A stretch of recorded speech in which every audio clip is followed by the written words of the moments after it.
Hey, it's great to see you. It's great to be here. Thank you so much for having me. Well, a little background about you and your path to coming into the White House, because I'm kind of guessing this isn't just one of those things you step off walk out of the house and, oh, I'm going to the White House today.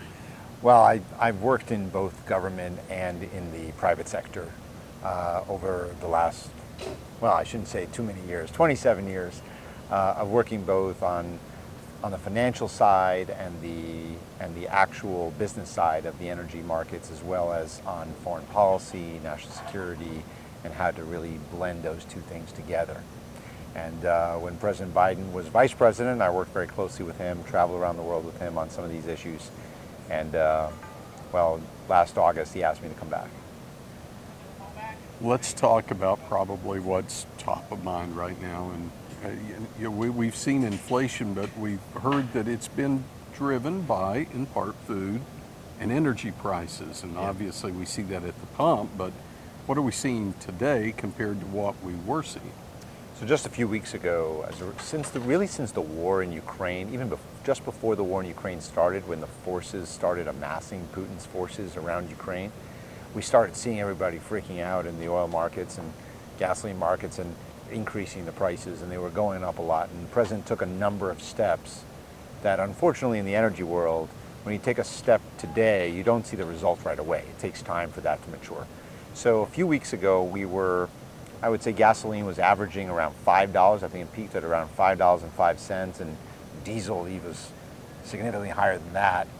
And we saw all the prediction of the so-called experts and the banks and TV saying gasoline prices were going to go to $8 or $10, and diesel was going to go to 10, 11, 12.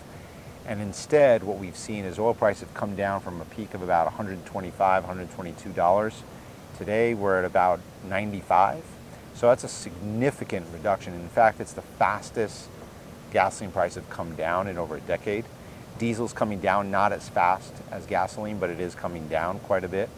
So we're very happy that gasoline is coming down and that the experts got it wrong. And we're going to keep taking steps to try to make sure gas prices come down. Because even though it's low, and let me just give a comparison. Today, the average price of gasoline in the country is about $4.40, so down about 60 cents. But that's skewed, because if you look at the most common gasoline price for Americans, it's below $4 already. And I think we can even see it go down further towards the $3.50 mark, which would be, of course, over $1 less than what it was just a few weeks ago. I would imagine, and at this point, this is something that's been a hot topic around the White House.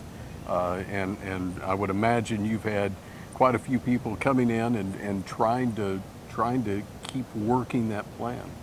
Oh yeah, this is very top of mind. The President has been very aggressively telling me that, and my colleagues, that we have to bring down the prices. Because look, energy prices, as your listeners in particular know, they're so critical to so many things that have nothing to do with energy, right? So energy prices, especially to food prices.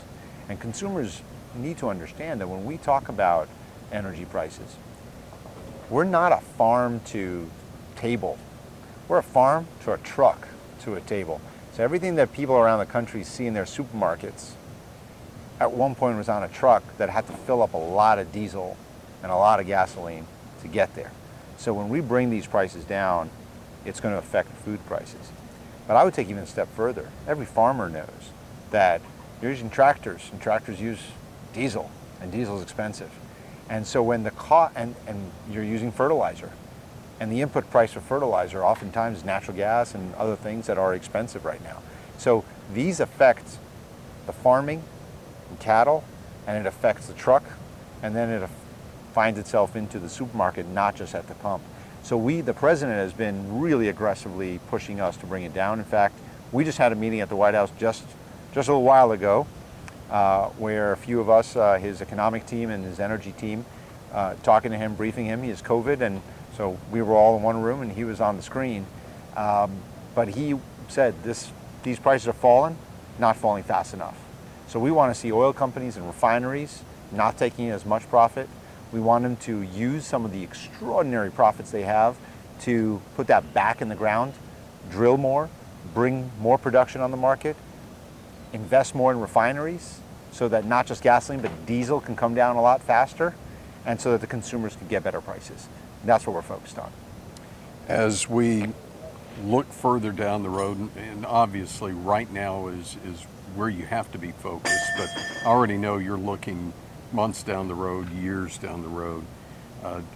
What do you see as far as energy in the U.S.? Well, I can see us for the next several years wanting to have enough production of oil and gas to sustain economic growth in the United States and around the world, because we're so dependent. But we have to start putting in the dollars and the fortitude to invest into the future. And we already know that electric vehicles are going to be the future. It may take 10 years, it may take 20 years, but we know that's where it's going. And if you want to see, look at where China's going on electric vehicles. They are investing to control the supply chain of electric vehicles. They want to own the future and let us own the last gasping breaths of the oil and gas industry. So this is a transition. It ain't going to happen overnight. So we're going to see that we need more oil and gas now and for the next several years. But we need to, at the same time, we're America. We can walk and chew gum at the same time. We can invest in energy for oil and gas while we're also creating incentives to invest in renewable energy and in electric vehicles. Renewable energy really would replace some of the natural gas dependency that we have, and even there we've seen price go up. And electric vehicles are really what's going to replace the demand or slow down that growth in demand, uncontrollable in oil, because cars just don't need it. But electric vehicles are very expensive right now, and a lot of Americans can't buy those cars. And we need to scale up, and when you sell more electric vehicles and you make more of them, the price comes down. So we need to bring down the price. So I'm never going to tell somebody, hey, prices are high, you should buy an electric vehicle. Well, electric vehicles cost a lot of money. So let's try to bring the prices down for gasoline until we can, and bring down the price of electric vehicles and make sure that China doesn't lead the 21st century, the United States does. So good to see you here. I know you've had a really busy and a long day, but thanks for taking the time to update us. Of course, anytime.